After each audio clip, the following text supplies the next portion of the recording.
Hello friends, मैं CA Nitin Gupta आप सभी का स्वागत करता हूं हमारे नए यूट्यूब चैनल पे जिसका नाम है कर एडवाइजर्स, जिसमें हम आपको जीएसटी, इनकम टैक्स और कंपनी लॉ से रिलेटेड सारी अपडेट्स और इंफॉर्मेशन प्रोवाइड करेंगे रेगुलर बेसिस पे।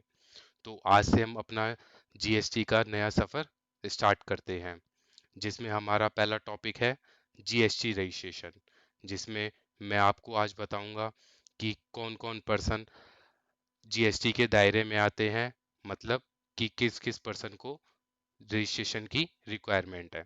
फिर उसके बाद मैं आपको बताऊंगा कि आप कैसे अपनी सेल या टर्नओवर कैलकुलेट करेंगे, ताकि आप ये जान सकें कि आपको जीएसटी रजिस्ट्रेशन लेना है या नहीं लेना, आप थ्रेशोल्ड लिमिट से ऊपर गए हैं रजिस्ट्रेशन की या नहीं गए हैं।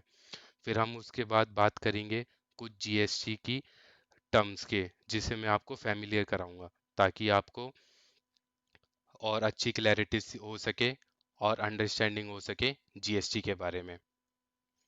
तो चलिए अब हम देखते हैं कि किन लोगों को जीएसटी रजिस्ट्रेशन लेने की जरूरत पड़ती है।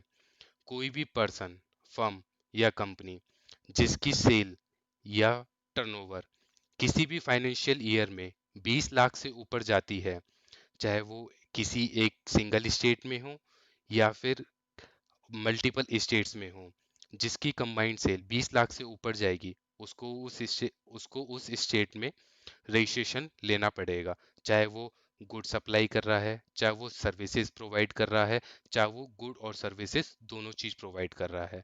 फॉर एग्जाम्पल, एक कंपनी है जिसके दो ऑफिसेज हैं, एक हरियाणा में और एक दिल्ली में। हरियाणा की टर्नओवर है 11 लाख रुपीस और दिल्ली की टर्नओवर है 10 लाख रुपीस। तो इसकी कंपनी की टोटल टर्नओवर हो गई 21 लाख रुपीस। तो कंपनी को रजिस्ट्रेशन हरियाणा में भी लेना पड़ेगा और दिल्ली में भी लेना पड़ेगा।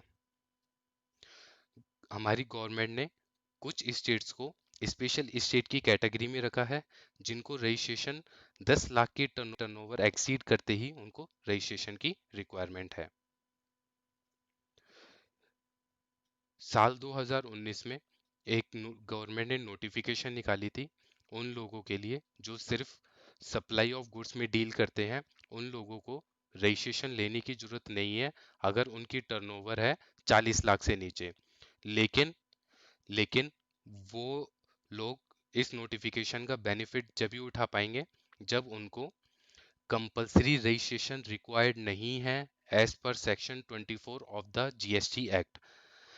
सेक्शन 24 में हमारी कुछ ट्रांजैक्शंस होती हैं, उस ट्रांजैक्शन के तहत हमें कंपलसरी रजिस्ट्रेशन लेने पड़ते हैं। या फिर वो एंगेज नहीं है in supply of ice cream, edible ice, पान मसाला एंड टोबैको। या फिर उन लोगों के लिए जो वॉलंटरी रजिस्ट्रेशन लेना चाहते हैं, या फिर उन लोगों के लिए जो इंट्रा स्टेट सप्लाई करते हैं of special category states. Suppose in Manipur, जहाँ पर एक person within state sale करता है मोर देन 10 लाख, उसको रजिस्ट्रेशन की रिक्वायरमेंट है, उसके ऊपर ये नोटिफिकेशन एप्लीकेबल नहीं है। तो चलिए हम इसको एक टेबल के माध्यम से समझने की कोशिश करते हैं।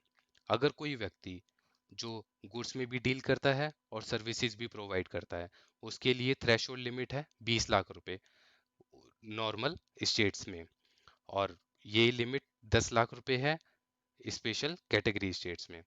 अगर वो खाली डील करता है गुड्स में, तो ये लिमिट है 40 लाख रुपए नॉर्मल स्टेट्स में, और ये एप्लीकेबल है फ्रॉम 1 अप्रैल 2019। अगर कोई व्यक्ति ये गुड्स में सब डील करता है स्पेशल कैटेगरी में, तो उसकी थ्रेशोल्ड लिमिट है 20 लाख रुपए।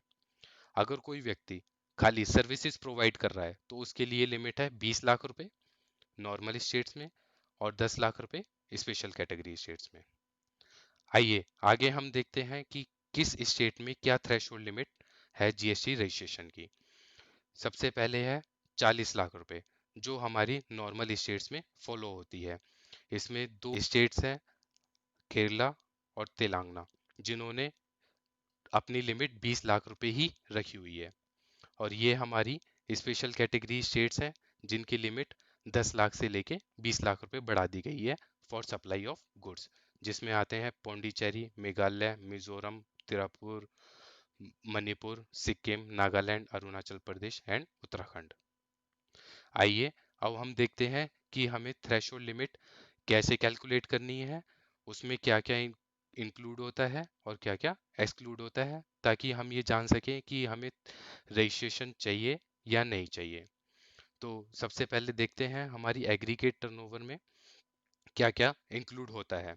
हमारी एग्रीगेट टर्नओवर में इंक्लूड होता है taxable supplies, exempt supplies, export supplies और inter state supplies of persons having same pan.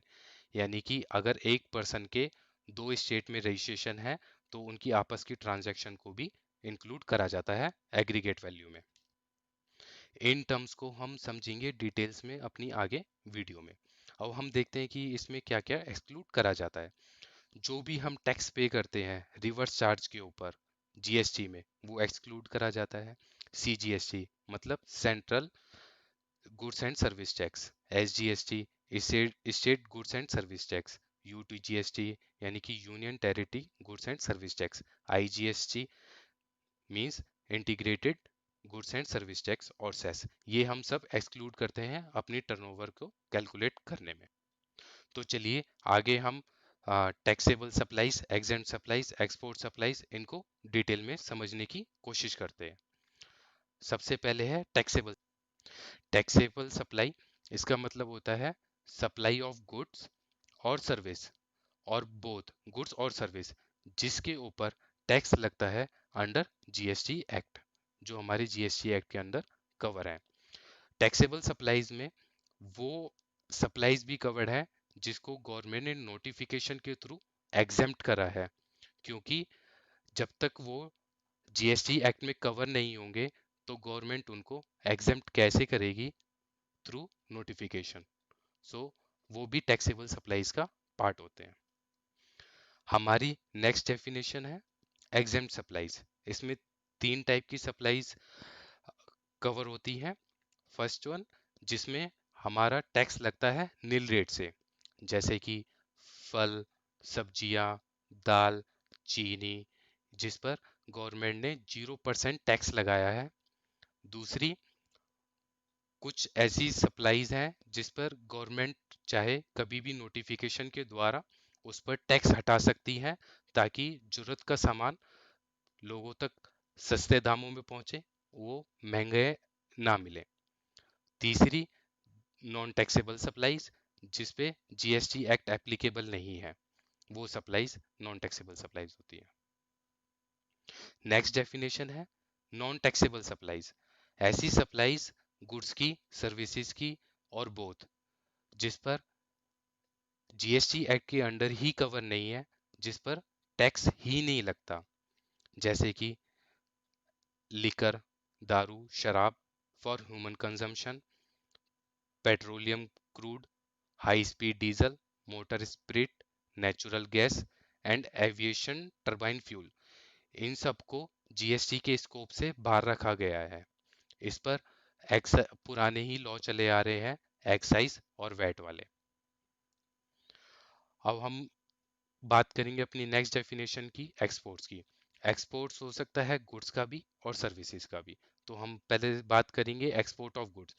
Export of goods जब माना जाता है जब भी कोई हम अपना सामान इंडिया के बाहर ले जाएं कहीं भी। और एक्सपोर्ट ऑफ सर्विस हमारी जब मानी जाती है जब कोई भी सप्लायर ऑफ सर्विस जो सर्विस प्रोवाइड कर रहा है वो इंडिया में होना चाहिए, जो सर्विस रिसीव कर रहा है वो इंडिया के बाहर होना चाहिए, और जो सप्लाई दी जा रही है वो भी इंडिया के बाहर दी जाएगी। और जो हमें पेमेंट रिसीव होगी, मतलब कि जो सर्विस प्रोवाइडर को पेमेंट रिसीव होगी, वो पेमेंट रिसीव होगी फॉरेन करेंसी में या फिर इंडियन करेंसी में, जिसको आरबीआई से अप्रूवल मिला हुआ है। तो आगे हम देखते हैं हमें क्या पॉइंट्स याद रखने हैं कैलकुलेट करने के लिए थ्रेशोल्ड लिमिट के लिए। Inter state supplies of same person having pen.